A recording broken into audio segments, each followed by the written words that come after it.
Hello and welcome to Meet Our Makers, an artist interview podcast produced in association with Beats Per Minute. I'm your host, Jeremy J. Facette. On this episode, we get to meet Lido Pimienta. Lido Pimienta is a Colombian-Canadian singer, songwriter, producer who just put out her brand new record, Belleza. And in this chat, Lido and I talk quite a bit about that record, mostly in terms of its style and genre, which is something new for her. It's sort of a classical record, where her previous work was more sort of avant-garde, electronic, pop, all that kind of stuff. This record is orchestral, arranged, steeped in classical music tradition and voicings. We talk about what led her to this stylistic shift, what barriers she was maybe trying to knock down with this, and what she found she really loved about it. We talk about the writing of the record, we talk about genre pigeonholing that she's kind of come up against throughout her career, we talk about working alongside Owen Pallett on this record, and how she has found herself kind of shirking and not really caring anymore about societal expectations. She really found she loved orchestral classical music, and she even says at one point she would do it again. And if you've listened to Belleza, I think that's a very tantalizing thing to hear her say. So thank you for listening. This is me meeting Lido Pimienta. But I'm in my art studio doing some drawing. It's nice. Mm-hmm. Thank you for agreeing to come and hang out for a little bit. Of course. I'm excited to dig into this record. It's been a minute since your last record. We should say the new one, Belleza, is out May 16th on Anti. Am I saying that correctly? Yeah. Okay, I'm pulling on very old Spanish knowledge to try and pronounce these things. Belleza, it's out May 16th. But yeah, it's been about 5 years since Miss Colombia. And obviously there was a pandemic in between, and there was some stuff that went on obviously around the world, and I'm sure with you as well. But how are you feeling now that you're kind of back in it and you're on the edge of releasing this new piece? I am detached. I have moved on. I'm ready for the next one because that's just how I work. I'm kind of like, by the time that I release something, I'm already working on something else. Right. However, Belleza truly is such a beautiful album to me. I pushed myself in a way that I knew that was going to, that it was going to be exciting, because honestly, when I started writing this music, I started writing it when I realized that I wasn't going to be able to go on tour with Miss Colombia, right? And I was going through a lot. I was going through a lot of just anger, because like, here is this gorgeous album, Miss Colombia, that the press were calling like the best thing in the world or whatever. And then I'm like trapped in the home, you know? Mm-hmm. And then a lot of things happen. And then the catalyst to the music, or for me to think of music in a different way, was when I started noticing that Miss Colombia was being relinquished to like the world music sphere. And that's when I said, holy shit, like I feel like Miss Colombia is such an experimental album that even at the most, like in the compositions that are like more like roots Afro-Colombian, blah, blah, blah, it's still pretty avant-garde, you know? Yeah. And it's just, to me, it's really annoying to be relinquished into the music, world music aisle. So I was like, so wait, like if I make like a metal album, it's going to be like the metal album of the world music, or or like if I do like a girly singer-songwriter poppy record, it's going to still be world music. So how about I just make something that's just super left field for me? And let's make a classical music album and see what they're going to do. Is this still going to go to the World Music Idol, or will this be like a classical music? So it started kind of like a joke, but then it became very real for me. And that was the impetus behind it. I was like, I need to just use this time where I can go on tour and really dig deep into this way of composing with only an orchestra in mind, right? Like where I don't have the security blanket of a MIDI controller. Right. But I still did it with a MIDI controller because I didn't have like a readily accessible orchestra, right? Who does? No one. Until I made it with the Philharmonic of Medellin, Colombia. But up until that point, it was really about what are the choices that I'm going to make? What are the stylistic choices that I'm going to make? Especially since I am not a trained classical musician, so I had to get in that game, and I got a call to work with the New York City Ballet Orchestra. I worked with the Dallas Symphony. I worked with Angelica Negron, who's this young composer from Puerto Rico who's based in New York, and like we've been working on a bunch of compositions. I reached out to Owen Pallett, who's like a master at all of this. And here we are. Finally, we're able to listen to this music. It's going to come out soon. People have heard a few of the songs. It feels really exciting. It also feels odd because it is so not trendy, not like the trendy sounds. There's no TikTok dance. Which with me, it's never going to be that case. I'm never going to do a little TikTok. That's not me, Fair enough. So that's how I feel. I'm glad that I'm able to show this finally. I just feel relieved. I have zero expectations. Who knows what's going to happen with this record? That's how I feel. I'm kind of like, are people going to like it? I hope they like it, but I love it. Yeah. That's the most important thing. Yeah. I mean, there's so much you said there that I wanted to touch on. I mean, it's so interesting. I think I've had this conversation before with other artists of, this whole world music thing, that you mentioned earlier, how no matter what you do, it feels like you're being stuck in this umbrella term that, what does it really mean anyway? And so you created this orchestral, classical, really kind of, modern classical piece of work. And why would it be, relegated to that category? So yeah, we'll see what people do with it, but it's so frustrating, I would imagine.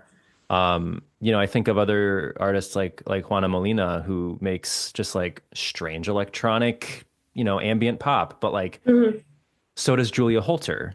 And so, and I love both of these women, but like why are they, why do we do that? I don't know why we do that.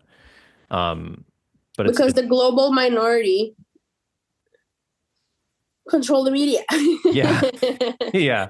But it's just kind of like, it's just so funny even to think of like the diasporas as the minority when like, I think the last study or I don't know, we might have to double check this, but like the global minority, which are white people, I think they take up like 12% of the global population.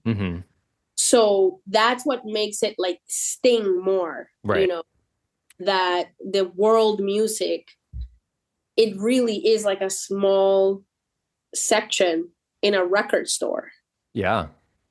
That's my thing. I'm kind of like, because now when I go to my local record store in a couple weeks and search for La Belleza, where's it going to be is kind of the question. Where is it going to be? I'm always, when I go to those big stores, the clerks, like people that work on these, like, oh, Lido Pimienta, you're visiting? Oh my God, so cool. You should come and do a show. And I'm just kind of like, yeah, show me where I can find my record because it's not on the pop aisle. Yep, and not in the classical. Yep. Then we will talk. Yeah. So that's a good thing. I'm very curious. I don't know. I'm curious, but I'm also at the same time, I'm kind of like, I don't have a viral TikTok video. So if it even makes it to the record store, I should be grateful, I guess. I mean, I would I would love to see someone try and do a cute little TikTok dance to like Mongo. Yeah, yeah, I don't know that, how I don't yeah. know what that would ever look like, but Sex, porn. it wouldn't Yeah, be allowed on TikTok. it wouldn't make it. Um, so yeah, so you mentioned a couple of things otherwise that I also want to talk about. So yeah, in the past, your work has been, especially with Miss Columbia, has been very electronic, very sort of experimental pop, as a little avant-garde, like you said. And you did have sort of the MIDI and synth kind of aspect of it. And Mhm. this record, you say you still used it. Is it on the record, or did you use it to write the record? I used to write it. I use Okay. a Right. Okay. Yeah. So then you went off to find different orchestral parts. You hooked up with Owen Pallett. Is it one orchestra on the album? It's one orchestra. Okay. There's the Filarmed or Medellin Philharmonic Okay. Orchestra from Colombia. Okay. I mean, the way that I did it, I wrote everything on my Ableton. When I was done writing the piece, I showed it to Owen. Owen liked it, so he transcribed it for me. We did really good MIDI versions of everything. He helped me organize everything.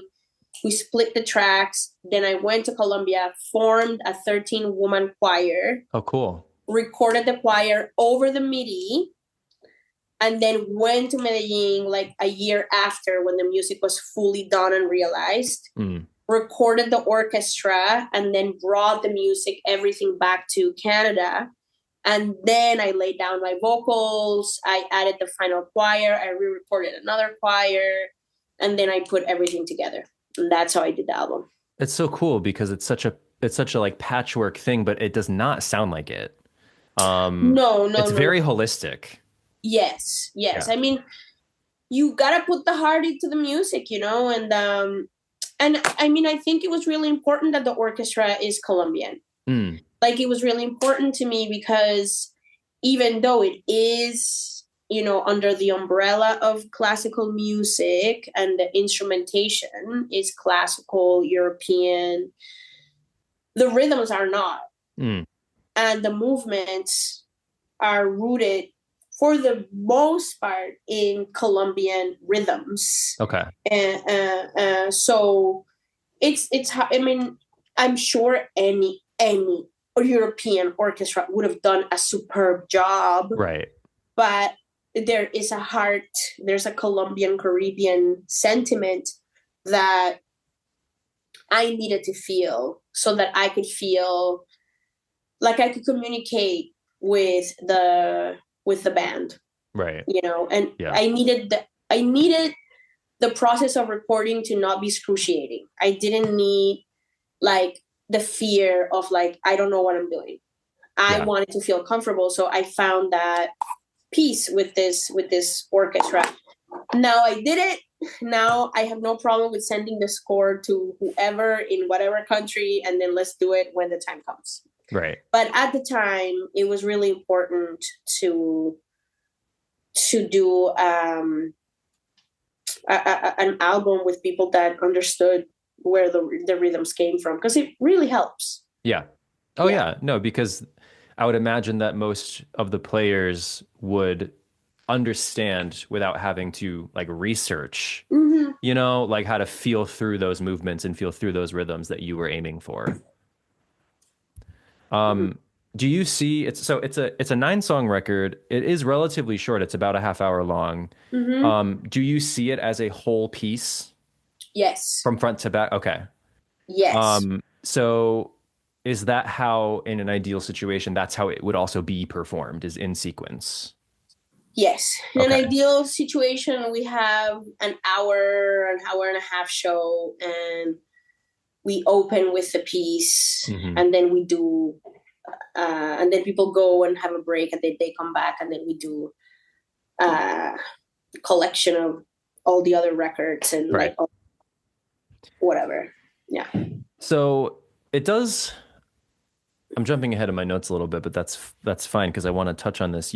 I saw in the notes that you were kind of drawn to a few different sources of inspiration while you were crafting this record, and one that really, really stuck out to me was the Valerie and Her Week of Wonder score.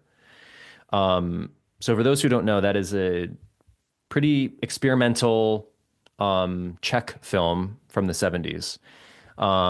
Very art house, very, niche at the time. It's out, they re-released it on Criterion a couple years ago. But it's not necessarily where I would suspect almost any modern pop singer, to get inspiration from. But at the same time, this record is so cinematic and it's so theatrical, and it actually does at times feel like a score to some non-existent film. Mhm. But I am curious then what it is about that Czech film and the score that went with it that you found so magnetic. I mean, it's a perfect film. Is the sexual awakening of a 13, 14-year-old who lives with a sexually repressed auntie who is obsessed with a Catholic priest who may or may not be a vampire. What's not to love about that, right? Her love interest might be her sibling. Like it's, and the story is fantastic, and also Louis Fischer as a composer, he was really experimental too, just kind of really like off the cuff because when you're thinking about in classical music, like the greats are the Germans or the French, you're not really thinking Czech, right.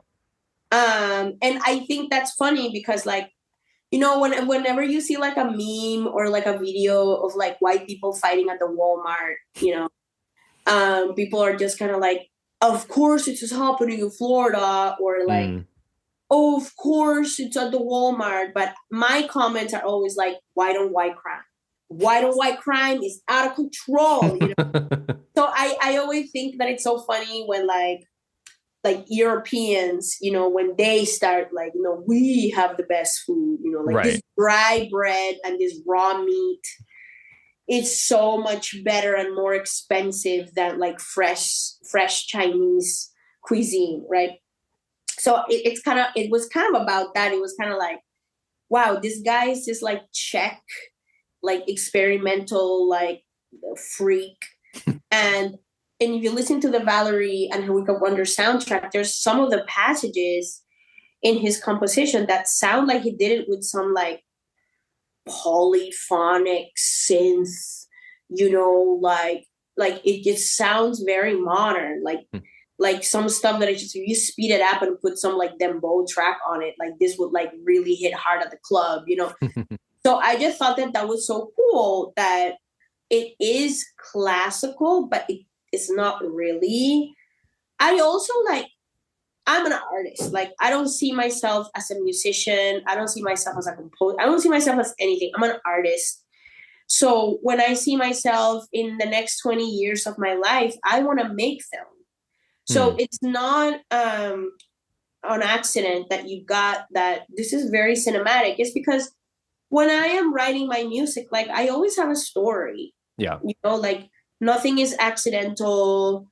Also, like the stories are so deeply personal. Like it's all like lived experiences. Like there's a lot of drama, telenovela in all of those lyrics. Like basically when I started writing this album, I wrote it when I was separated from my husband.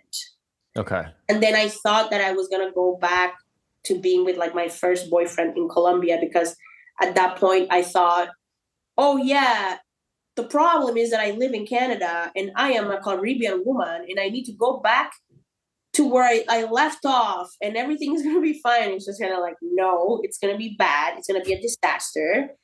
Go back home and be with your family, and then in that discovery, you're going to have breakups that are going to hurt even more, because you're going to break up with friends and people that you thought that were going to be in your life forever. Mm-hmm. So, and then how do you get over it? How do you get over the pain of breaking up? And I feel like, I mean, since the fucking genocide started, for a lot of us, we've had to do like a real cleanup of like, oh, this is how you really feel. I didn't know. Like, you mean of like people in your life? Yeah. And I feel like generally, I feel like we don't really talk about breakups with friends. So a lot of, I mean, in this music, I talk about that. You know, it's like I don't like to be obvious about this stuff. I don't like to have any gender in my music or anything. But it's a lot of like pain and stuff that really happened to me, which it contributed to me taking a while to deliver the album. But in the end, it's all about finding your light and shining, you know, and like not allowing that negativity impact you in such a way that you end up wanting to unalive yourself, which that also happened to me. You know, like I went through very lows until I found my light, you know, and like that's what kind of like picked me up. And now I'm in this moment where I'm making more music and I'm having a lot of fun, and I'm like realizing that I can be more than just what is expected of me or what I expected from myself. So yeah, I mean, I like 70s films. Why not? Mm-hmm. Especially weirdo Eastern European art house films. The poor whites. Put me in a room full of poor whites. We're gonna get along. Well, there is a certain sensibility about that kind of film that it's so like I taught I'm an English teacher in my daily life, so there was there was a time when I taught a creative writing course, and we were talking about imagism in poetry, which is like poetry that is pure image. You know, there's not a lot of inherent meaning that's obvious. You have to dig for it. It's all just imagery. And that's kind of how I feel about Valerie, because it's so imagistic, it's so metaphorical, and yet also extremely minimal at times, because they made it for very little money. Yeah. You know, it was the 70s. It's not like cinema was hurting. Like if that There's was no made in CGI, baby. right, and if that was made in Hollywood, that same story, it would have been so different. So yeah, I do think there's a sensibility about that it sounds like you kind of identify with a little bit. I really do. I love film. I love Yeah. non-digital. Even though I love my electronic music and all of that, I do love my pictures taken in film. Hmm. I like the grainy. Yeah. I just like it's It's just kind of like it's tactile. It makes it feel real. it just like everything feels like an artifact that is going to last and it's not going to poison you. Right. Because I also feel like anything made after the the 80s is garbage. It's made not to last. So there's something beautiful about this aesthetic and about that moment where things were made to last before we were lied to. Mm. As a whole, you know, I do really like how it feels. I don't know why I've been developing this like aberration to over digital stuff. I don't know. I guess I don't know. I'm a masochist. I like things to be more complicated because More expensive. it would be way easier to just like go around with the digital everything and Yeah. Photoshop everything, you know. But I don't know. That's not where I'm at now, and I also know I make the conscious decision because I know I'm never going to be a mainstream artist. So there's something beautiful about staying in my lane and being in a lane where I know that I don't need my project to grow more than what it is, because any more growth might determine whether or not I make the art that I want to make. You Hmm. know, I do have art friends that, you know, were like way less known than me, and then they broke through, and now um they don't have freedom to make what they Hmm. want to make, you know, and then I see them trying to fit in an industry where their art is the least interesting thing about them, or Right. that other people want to talk to them for or want to be aligned with them. It's like the music industry is really parasitic, the arts is really parasitic, and like I unfortunately don't have that in me, because it would be way easier to be in the game, you know, and like be the kind of fake and following the trends that you have to do so that you can make all this money, but I can't do it. I'm too lazy. Well, I mean, you're also at this point anyway, and maybe permanently, it sounds like you're just kind of not willing to make that leap away from where you are now, because where you are now, I mean, Miss Columbia, as you kind of alluded to earlier, was very well received, right? Like it got great reviews. You were unfortunately not able to do a big tour for it. It was nominated for a few awards, including a Polaris Prize and a Grammy, but like you are able to kind of do what you want to do, because if you were a big mainstream artist to whatever that really, really, really means, who knows if you'd be able to hook up with Owen Pallett and make an orchestral classical record, right? Because the label would probably be like, "What are you talking about? We need Miss Columbia 2 now," is what's happening. And you have a freedom right now that you don't seem like you'd be willing to lose. No, no, I can't keep it up. Yeah. Because the other thing, especially when you're a woman in the music industry, the expectation of being really skinny is so real. Mm-hmm. Maybe not even skinny, but definitely very sexy. Yeah. Is very real. It's so real. It's like, it's disturbing. Like, it's disturbing. It's disturbing to the point that like I've lost like really like close friends because they don't understand why I've allowed myself to gain weight. Ugh, you've gained weight? Ugh, what do you mean? You can't be fat in this industry. And I'm kind of like, yeah, I thought that the music was enough. And then like the more eyes that you have on you, that's that expectation. It's that expectation that you have to be this like gorgeous, beautiful, mainstream, and like beautiful to the standards of beauty that, make it really toxic and impossible for women to exist. It's just kind of like, I cannot look like a teenage child. Like, I can't look like a child, especially after childbirth. right. Some women are able to because they're witches. Sure.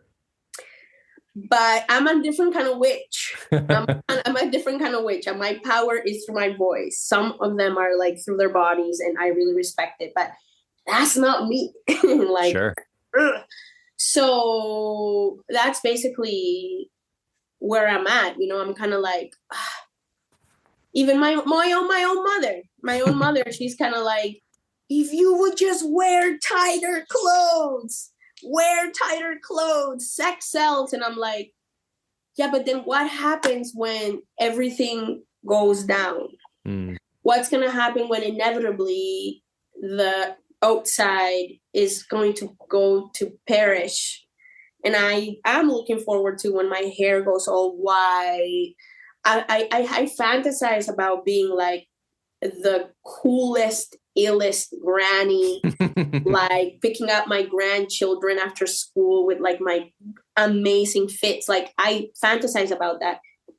But I'm not thinking about, I have to start scheduling my injections and my lipo and my la la la la la, because with my luck, I'll die under the knife.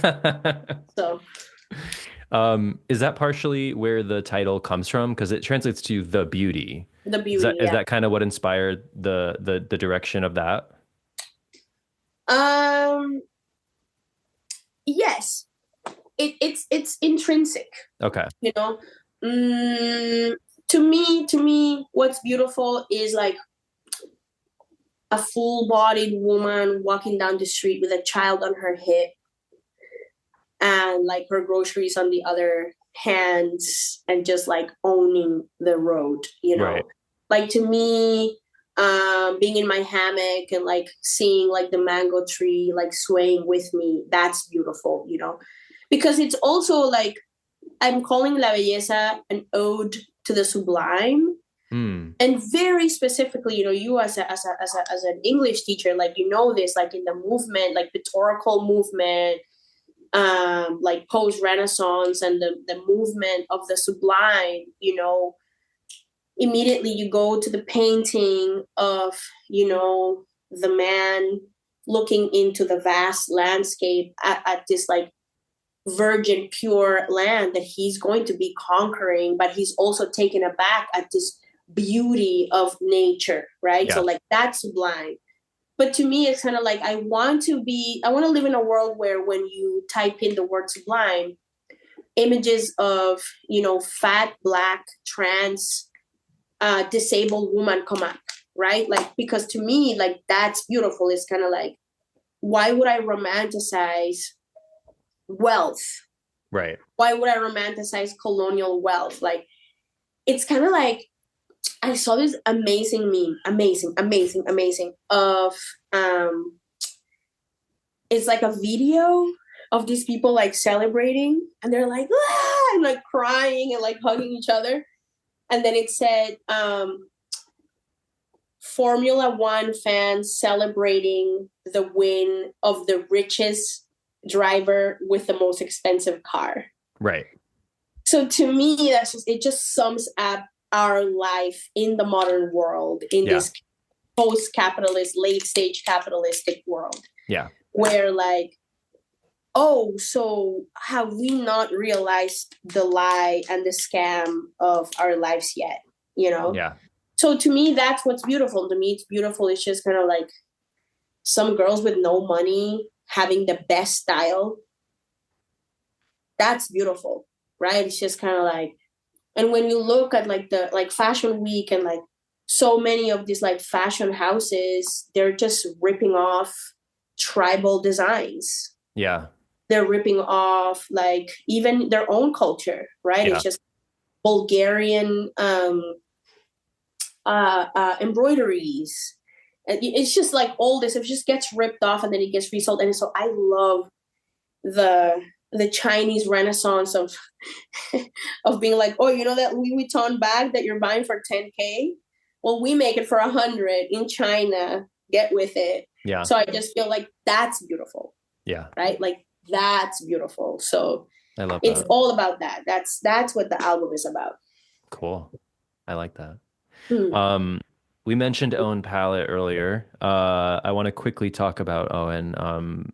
As a big longtime fan of his work, I love when he shows up in people's work whose I wouldn't necessarily have expected him to show up in. Because, going off of Miss Columbia, it's not like my first thought would have been like, oh, well, obviously Lido and Owen Pallett are going to hook up. But it makes so much sense because you're right. He is kind of a master of, arranging and orchestrating, and he's such a brilliant musician in his own right.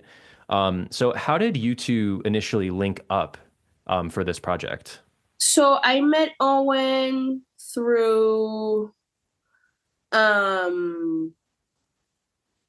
Matt Smith, who was my co-producer for Miss Columbia. Okay. Because Matt used to be in Owen's band a few years back. And when I would share my like brass arrangements with Matt Smith, he would be like, oh, you should really show this to Owen. But I was at a moment in my life where I was just like, I don't want to work with Owen just because when this album comes out, if anyone's going to listen to it, they're going to give Owen all the credit. Right.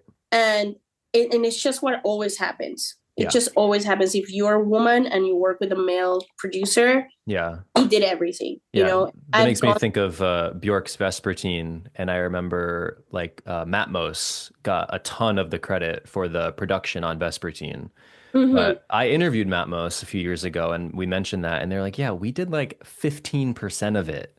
Mm-hmm. The rest is her." But for whatever reason, when it came out, everyone paid attention to us, and it just keeps happening. And I'm kind of like, it's kind of weird that that's what happens, and that someone like her who has proven herself over and over again, then what's going to be left of me, who I'm kind of like a microcosmos of like, I mean, I'm beginning my career. So of course it's going to happen. So I didn't want to work with him. He lent us some mics. I broke one of his mics because I like knocked it over, and Owen was super sweet about it. And when I started working on this music, then it was obvious that it was just too much for me to bear on my own. Mm-hmm. And I still made sure that I finished the composition and then gave him the music for him to kind of like clean it up. And then we became really good friends. And then I gave him permission to maybe do a little bit more than I wanted him to do. And now I feel really good about the work that we did together. And we've been composing on other things, and we like work together. And he's given me a lot of reassurance, because of course I go through a lot of the imposter syndrome, because I don't come from a musical or like an academic musical background, which he is. So, but he's always like telling me like, you're a real talent. Like your music is amazing. Like, don't worry about anything, you know? So I'm like, okay, cool. So yeah, to have that kind of validation, and he's very like hands off too. Like he's not gonna be coming in and sending me a score back with like old scribble with red marker, being like, no, that's not what he does. Actually, that just happened once, and I proved it wrong. We always laugh about it. Yeah, that's funny. Mm-hmm. I don't, and in the coverage of the record already, I don't think, as of now, I don't think that's been happening with this album. I definitely see in the news about this record and the two singles that are out now, it's co-produced with him. It's co-arranged with him. So that's nice to see. I do think, and I hope it will continue, that you are getting your credit for this album. I mean, Owen would tell you he didn't even want to be mentioned on anything. I was the one that was just kind of like, well, that ain't gonna happen. Yeah. So what was the most surprising moment for you, do you think, in the process of making this record? What surprised you the most, like as an artist? Loving classical music. Had you not really explored it before? Like too deeply?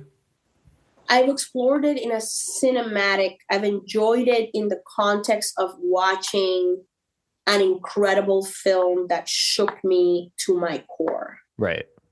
But I never really looked at it in a way that I would give it reverence or real true respect. But that's what happens when your own music from your own culture and your own people has been put down for centuries. Mm-hmm. So you kind of develop this sort of like aberration, like I was just negating the possibility that this would be a good thing for me. Mm-hmm. But I made my point. The point was that you don't need to be necessarily European to make this kind of music. I don't have to be at war all the time. I can learn from something, and I can excel at something that I've been lied to, that I'm not going to be good at, and I'm going to fit in because I've done it now. I've done it. I've been exposed to it. I've been interacting with classical musicians that are like in awe of what I do, and I'm in awe of what they do. So I found my voice within this thing that I never felt welcomed in. So I hope, truly hope, that with this record, that more like institutions where, this like highbrow, musical expression opens their door to more people like me that don't come from that background. Yeah. Of course, I also feel like there should be a curatorial process still, Mm-hmm. Because we also don't want parasites to now say, I'm a composer, Right. It goes both ways. So, yeah, I just feel really grateful that I was able to give myself the opportunity to infiltrate, but then belong.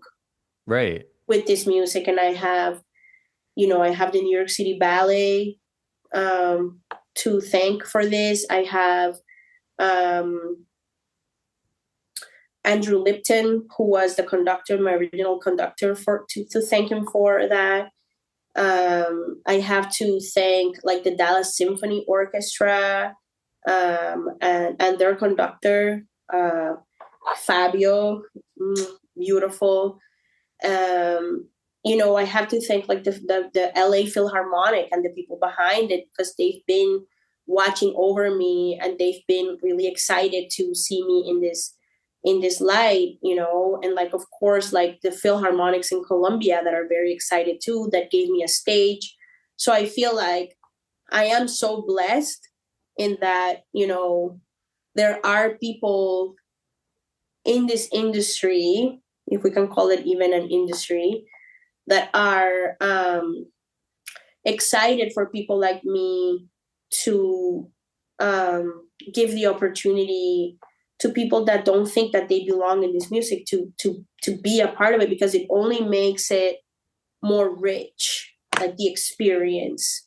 And when in the political spectrum and how things are so dark right now, we gotta work together. Yeah. We just really gotta work together. So I'm excited. I'm excited to see what's gonna happen.